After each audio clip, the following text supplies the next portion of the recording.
Anda wafat tidak? Anda pulang tidak? Anda meninggal tidak? Kalau sadar pulang, maka cari bekal yang baik.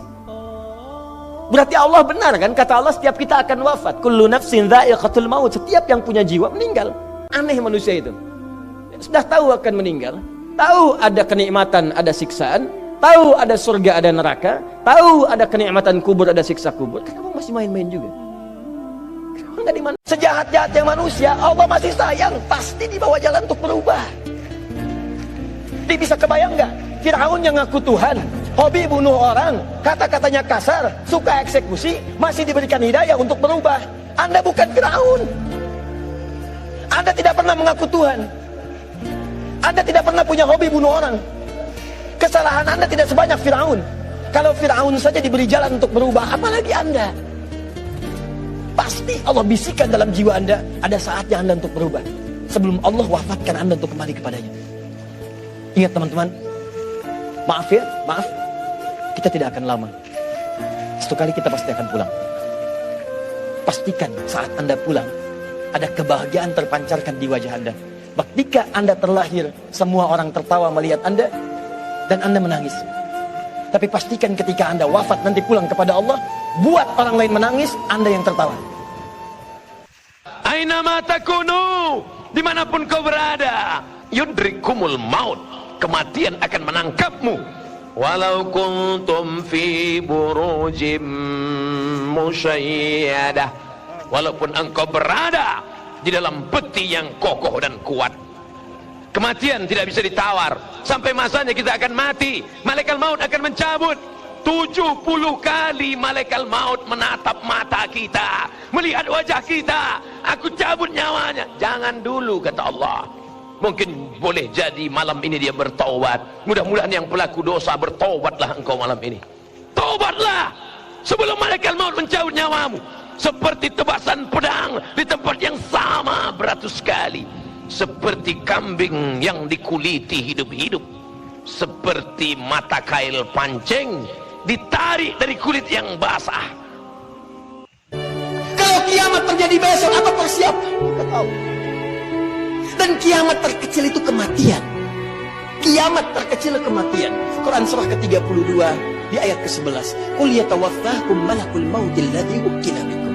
Katakan Muhammad sallallahu alaihi wasallam, setiap yang berjiwa itu satu saat akan tiba waktunya, datang utusan Allah malakul maut untuk memisahkan kehidupannya dengan maut itu dari kehidupan dunia menuju hisab persiapan akhiratnya. Dan semua ulama sepakat kiamat terkecil, kiamat kecil itu ya kematian. Jadi kalau kita kembalikan pada diri kita, para ulama selalu mengajak kita untuk bermuhasabah. Jangankan datang tahun baru, ganti tahun lagi, ganti hari lagi, setiap hari. Ayat ini mengatakan, kalau Anda wafat besok, persiapannya apa? Bahkan kalau kita diwafatkan hari ini, apa persiapan hisab kita di hadapan Allah Subhanahu wa Ta'ala? Hidup ini nggak lama, teman-teman. Sebentar. Kullu nafsin dha'iqatul maut. Setiap yang bernyawa, setiap yang bernafas, pasti dia akan berjumpa dengan yang namanya kematian. Kita ini semua sedang menghitung detik-detak perjumpaan dengan kematian kita. Maka jika teman-teman masih diberikan kesempatan usia oleh Allah, ingat dua hal. Satu, boleh jadi karena amal kita masih sedikit sehingga Allah berikan usia kepada kita agar di sisa usia kita memperbanyak amal kita. Atau yang kedua, boleh jadi karena dosa kita banyak sehingga Allah berikan usia kepada kita agar di sisa usia ini kita memperbanyak bertaubat kepada Allah Subhanahu wa Ta'ala. Mudah-mudahan kita berteman di dunia, kelak kita pun semua berkumpul di surganya. Dengan ini, maka coba cek sampai malam ini Anda sudah hidup berapa tahun, berapa bulan, berapa hari, berapa jam, berapa menit, berapa detik. Anda masih punya waktu, yang lain sudah meninggal. Coba lihat, banyak di antara mereka yang ingin kembali. Fa'asaddaqa wa aku minas shalihin. Quran surah 63 ayat 9-10 itu. Ya Allah, beri masa lagi ya Allah, beri masa lagi ya Allah, beri masa, saya ingin kembali. Walaupun sekejap, saya ingin gunakan untuk beramal soleh. Anda masih punya waktu. Jangan tunggu besok, karena besok itu belum tentu hidup kita. Jadi kalau sadar diberikan kesempatan, cepat berubah, cepat. Kalau perlu akselerasikan kali percepatan. Bukankah Abu Hurairah dulu mengakselerasikan diri? Di seorang sahabat mau berubah, mau hijrah.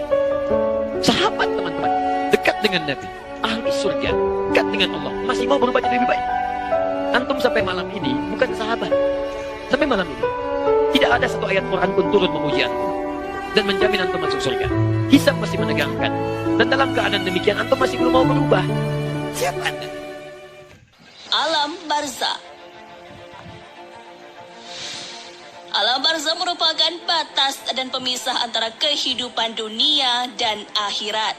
Seperti yang dijelaskan dalam Al-Quran, antara keduanya ada batas barzah yang tidak dilampaui oleh masing-masing. Quran Surah Ar-Rahman ayat 20. Alam kubur adalah persinggahan pertama manusia setelah mati. Setelah manusia memasuki alam kubur, ia akan ditanya oleh dua malaikat yang bernama Mungkar dan Nakir. Malaikat itu menanyakan tentang siapa Tuhan si mayit, apa agamanya, apa kitab yang menjadi pedomannya, dan siapa nabinya. Semua pertanyaan itu akan dijawab sesuai dengan pengamalannya ketika hidup di dunia, sehingga tidak bisa direkayasa.